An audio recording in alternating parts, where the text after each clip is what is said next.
I'm Brittany Lewis with Forbes Breaking News. Senate Minority Leader Mitch McConnell blamed rising prices on Washington Democrats, saying, quote, "It was their policy choices that made this painful situation possible." His Monday Senate floor remarks come as inflation hit a 40-year high. The May Consumer Price Index report shows that the 12-month change in inflation is at 8.6%.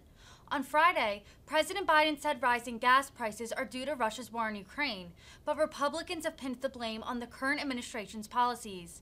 Listen in to the Kentucky lawmaker's full speech. Runaway inflation has pushed workers and families to the breaking point.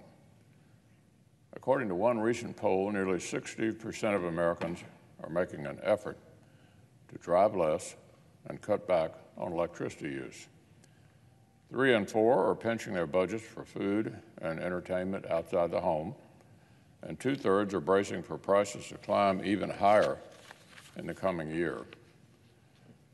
6 months ago, in December, President Biden told the American people we had reached the peak of the crisis with inflation. He said that prices would start falling, quote, over the next couple of months. But like so many Democrats' other confident predictions about our economy, the president's statement has proven completely false. Friday morning's inflation report provided more official confirmation of what American consumers know painfully well. The Democrats' out-of-control inflation is not letting up. In fact, it's actually getting worse.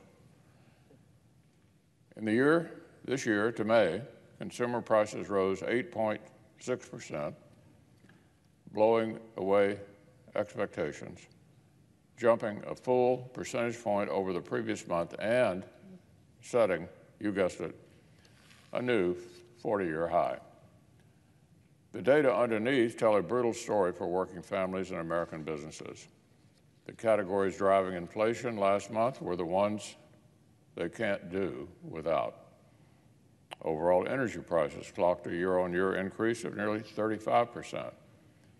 Drivers are paying 48.7% more at the pump, and the fuel oil consumers have seen prices more than double. Food costs continued to climb at over 10%. Grocery prices, in particular, hit nearly 12% inflation, the worst year since 1979. And full-service restaurant prices saw their largest increase on record. Of course, that's not to mention the 31-year high for inflation in the services sector, the 35-year high for rent inflation, or the 42-year high for rising airfare. Day by day, all of these painful milestones add up to one simple reality. Americans' hard-earned dollars aren't going nearly as far as they once did. Runaway inflation has swallowed up any shot of rising pay bringing more prosperity. In fact, the average worker has seen a 3.9% pay cut in the last year. One mother of 2 in Indiana recently reported that she's earning more than she ever has in her career, but says she still feels like she is financially losing ground. This is what she had to say: I should be able to live on my own. I'm getting ready to pay rent, and it's going to take every single dime I've made.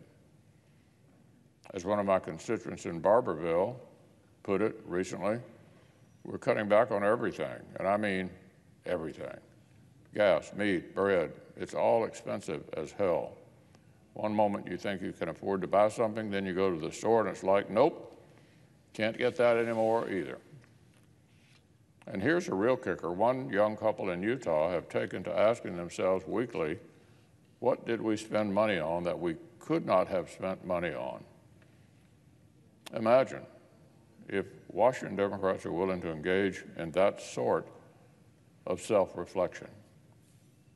Remember, it was their policy choices that made this painful situation possible.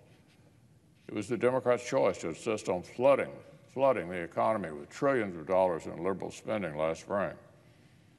And it was Democrats' choice to spend months last summer and fall working on ways to pour even more gasoline on the fire even though working families were already feeling the pinch of inflation. The Democratic leader himself said last spring, "I do not think the dangers of inflation, at least in the near term, are very real." None other than some of his own party's top economists warned the exact opposite. But Washington Democrats were not to be deterred.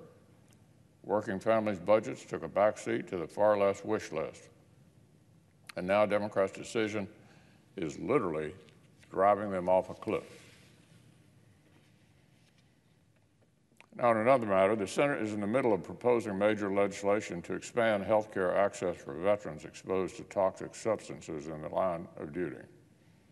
Doing right by our vets is a bipartisan priority.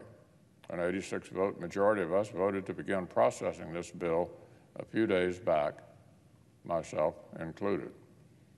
This legislation is not a minor fix. It is a series of major changes to help more veterans. So the precise language of the final bill will have major consequences for veterans, for policy, and for government spending. Republicans have pushed to get votes on a few common-sense amendments that would make this bipartisan bill even stronger for our veterans. For example, one of these amendments would make sure the veterans who are already in line, those who are waiting now, already in line, waiting for treatment under the current rules, are not disserved or treated unfairly as an unintended consequence of the new expansion. Surely that should be completely without controversy.